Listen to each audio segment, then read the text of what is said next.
Hello friends, অনুপমাস কিচেনে তোমাদের welcome. দোকানের মোগলাই তো তোমরা অনেক খেয়েছো।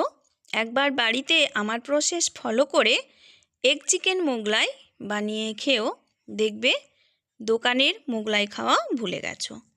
তার জন্য ইনগ্রিডিয়েন্টসগুলো কী কী নিয়েছি দেখে নাও। নিয়েছি একটা সফট ডো বানিয়ে নিয়েছি ময়ান দিয়ে, জল নুন দিয়ে একটা সফট ডো বানিয়ে নিয়েছি। আর নিয়েছি চিকেনগুলো ছোট ছোট টুকরো করে নিয়েছি। আর নিয়েছি আদা রসুন জিরে কাঁচা লঙ্কার পেস্ট, ডিম, পেঁয়াজ বাটা, ব্রেড ক্রাম্বস, নুন, হলুদের গুঁড়ো, আর নিয়েছি কাঁচা লঙ্কা পেঁয়াজ কুচি। চিকেনটা রেডি করব, তার জন্য কড়াই দিয়ে দিলাম সর্ষের তেল। তেল গরম হওয়ার পর দিয়ে দেব পেঁয়াজ বাটা। পেঁয়াজটা ভালো করে ভেজে নিয়ে এর মধ্যে দেব আদা রসুন জিরে কাঁচা লঙ্কার পেস্ট। ভালো করে মশলাটা কষিয়ে নেব। তারপরে দেব একটুখানি হলুদের গুঁড়ো। হলুদের গুঁড়োটা দিয়ে সামান্য জল দিয়ে মশলাটা কষিয়ে নেব। এই যে মশলা কষানো আমার হয়ে গেছে, এরপরে দিয়ে দেব চিকেনটা ভালো করে কষিয়ে নেব। আর দেব স্বাদ মতো নুন দিয়ে অল্প একটুখানি জল দিয়ে চিকেনটা রেডি করে নেব। অপরদিকে ডিমের পুরটা আমি রেডি করব। তার জন্য দিয়ে দিলাম পেঁয়াজ কুচি কাঁচা লঙ্কা কুচি ব্রেড ক্রাম্বস, আর দেব ডিম, আর দেব স্বাদ মতো লবণ। এখানে জল দেওয়া যাবে না, ডিম দিয়েই মিশ্রণটা রেডি করতে হবে।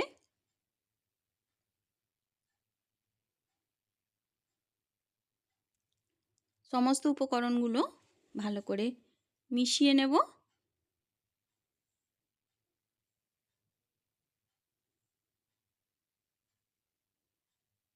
সমস্ত উপকরণ ভালো করে মিশিয়ে নিলেই আমার ডিমের যে পুর সেটা রেডি হয়ে যাবে।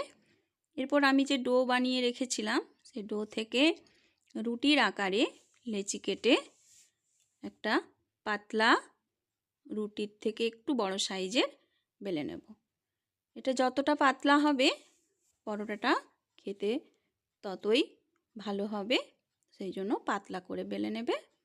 এই যে আমি চিকেনটা এখন ডিমের সঙ্গে মেশাচ্ছি না, কারণ আমাদের একজন খাবে না, তার জন্য আমি মেশাইনি, পরে মিশিয়ে দেব।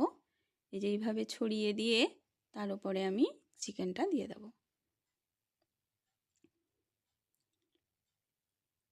এই যে দেখো চিকেনটা এর উপরে দিয়ে দিলাম।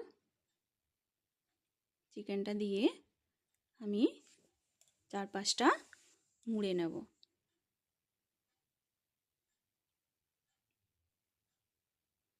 এই যে এইভাবে মুড়ে নেব। তোমরা দুপাশে একটু জল লাগিয়ে সিকিওর করে নেবে যাতে না খুলে যায়। এইভাবে একটু জল লাগিয়ে নেবে। এই যে এইভাবে একটু জল লাগিয়ে নিয়ে সিকিওর করে নেবে যাতে করে না খুলে যায় ভাজার সময়। এদিকে তেল দিয়ে আমি মোগলাইটা উল্টে পাল্টে লাল করে এই যে ভেজে নিয়েছি। দেখো মোগলাইগুলো দেখতে হয়েছে অসাধারণ, খেতেও হয়েছে দুর্দান্ত। প্লিজ তোমরা একবার এই প্রসেসে বাড়িতে বানিয়ে খেও এবং আমাকে অবশ্যই কমেন্টে জানিও কেমন হয়েছে। Please like share comment and subscribe my channel.